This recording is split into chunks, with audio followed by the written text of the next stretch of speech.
Maka dekat sini kita dapat melihat beberapa jenis musibah. Yang pertama kita tengok min nasabin. Contohnya disebutkan kepenatan ni, contoh penat macam mana? Penat bekerja kerana mencari nafkah untuk anak isteri kan? Suami, tuan-tuan. Jadi suami yang pergi cari nafkah untuk anak isteri itu satu kepenatan, betul tak? Pagi-pagi lagi subuh syafi'i dah pergi keluar, pergi cari rezeki. Yang meniaganya, yang kerja ofisnya dan sebagainya. Penat tak? Penat. Itu ujian musibah, tu satu bentuk musibah. Ya. Tapi yang dituntut dengan perkara itu disabar. Sabar dengan kepenatan tadi. Ya Allah, penat. Yang kedua disebutkan wasabin, yakni kesakitan. Kesakitan tu macam mana? Contohnya macam kena demam, sakit, kena COVID, ujian wasabin. Ya, wasabi. Bukan wasabi. Wasabi itu makanan Korea kan. Wasabi itu lain cerita. Wasabi. Ya. Ini wasabin. Sebut ya. Jangan sebut wasabi. Sebutnya wasabin. Wasabin maknanya sakit. Kesakitan macam demam. Kena COVID pun satu ujian musibah. Lalu bersabar. Ya, sabar. SOP kena ikut lah. Kan. Sesemua batuk, pening, luka, gigit nyamuk, sebagainya, maka sabar, ambil vaksin dan sebagainya, kan? Begitu jantung, ya, maka itu perkara sabar, usaha kita. Kemudian yang ketiganya, hammin, kegelisahan. Gelisah apa? Allah, gundah gulanya, susah hatinya. Sebab apa? Menghadapi masalah keluarga. Suami menghadapi isteri atau isteri untuk menghadap suami dengan perangai yang macam-macam.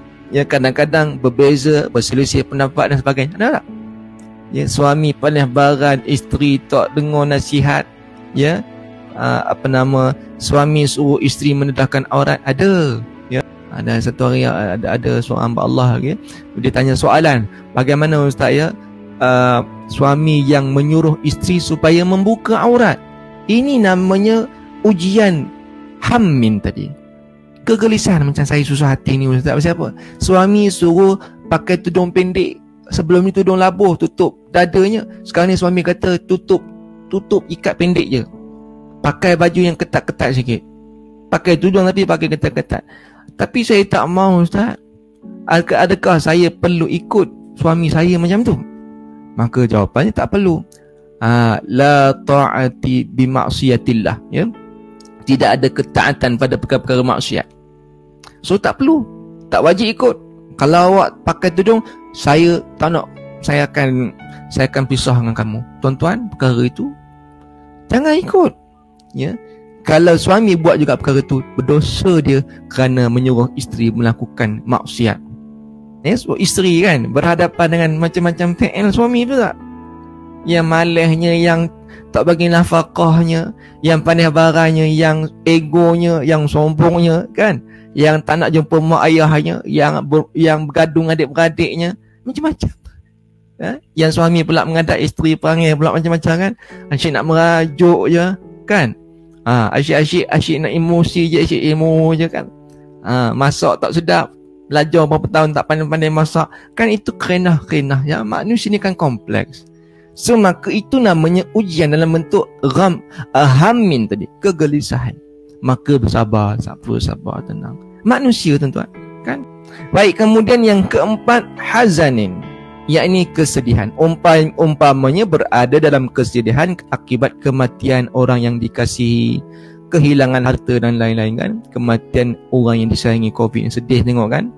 Allah, sedih. Tak boleh nak jumpa, tak boleh nak uruskan jenazahnya. Hanya tengok dari jauh je, dibalut dengan plastik putih. Ya Allah, sedih tuan-tuan kan. Itu satu ujian kesedihan. Kemudian yang kelimanya, kesakitan, yakni azza, sakit.